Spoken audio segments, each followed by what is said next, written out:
Ko je najveći čovjek na svijetu? Kako mislite? Da li je to najteži, najvisočiji čovjek? Šta je tačno veličina za vas? Ili tačnije koju veličinu preferirate?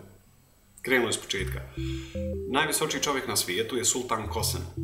On je visok zapanjujući 251 cm. Ali on je najvisočiji živi čovjek. Kroz historiju smo imali visočije ljude, kao na primjer John F. Carroll sa 263 cm ili John Rogan sa 268 cm i možda najvisočiji ikada Robert Wadlow sa 272 cm. Ali da li su oni najveći? Pa, kad bi uzeli njihovu zapremninu, bili bi puno manji od nekih drugih ljudi. U Saudijskoj Arabiji živi Khalid bin Mohsen Shari, koji ima 610 kg. Nije toliko visok, normalno 182 cm, ali njegova težina ga pravi najvećim čovjekom na svijetu, zar ne?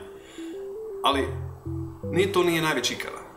1983. godine je umro čovjek za koji možemo reći da je najveći.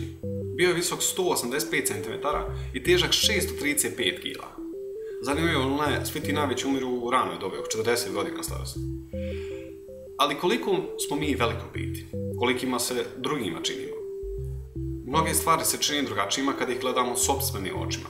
Dvije linije mogu izgledati različite dužine, iako su iste. Vazna ili dva lica.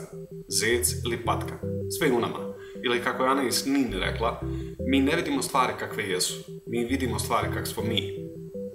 Naši mozgovi pokušavaju da stvore sliku svijeta, pravići predrasude i mišljenja o svakoj stvari, događaju i interakcije. To je kao da gledamo kroz izobličeno staklo, pa svako od nas ima svoju sliku. Mi nismo sami. Neki od nas imaju pse, neki mačke, a neki medvjede. Koliki smo mi za naše ljubimce? Ponovo, u kojem smislu veliki? Oni su manji od nas i naravno mi se njima činimo ogromnima. Ali da li se naši ljubimci oslanjaju samo na čulo vida?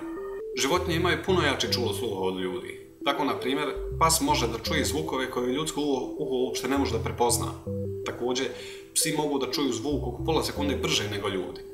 Tako isto imaju jače čulo mirisa.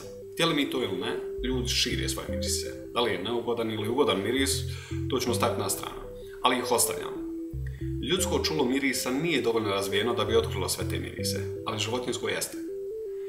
Sva bića koja imaju nos, imaju male pore, receptore, na spužve koje upijaju mirise. To nam daje mogućnost da ih osjetimo. Ali koliko tih receptora imamo? Normalan čovjek ima oko 5 miliona, ali naši psi, tačnije vučjaci, mogu da imaju do 300 miliona.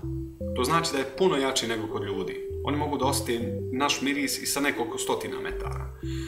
Ali, malo zastrašujuće, medvjedi imaju još jače čulo mirisa. Oni mogu da nas osjeti sa daljine od nekoliko kilometara. Čak mogu da osjeti miris ili smrad mrtve životinje sa više od 30 kilometara. Šta to znači?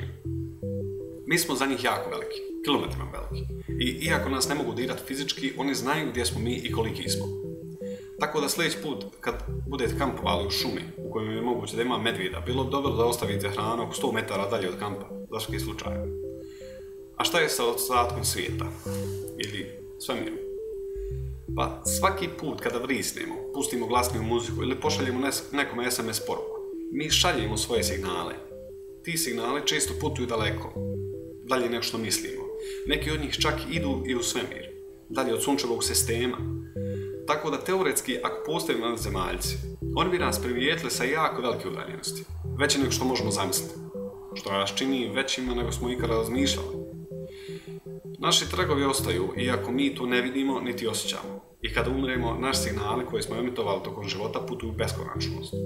Ko je tačno najveći, najvisočiji ili najmirisniji, teško je odlučiti. Možemo samo zaključiti da smo svi jako veliki i da svi izgledamo veći od tuđim očima. Hvala još jednom i sretno svima. Ako vam se sviđa moj rad i ako želite da me podržite, to možete raditi klikom na dugme ispod, pretplati me ili subscribe, zavisi na kojim jeziku imate. Također, ako ste propustili neki od mojih videa, možete da ih pogledate klikom na jedan od ovih linkova. Hvala.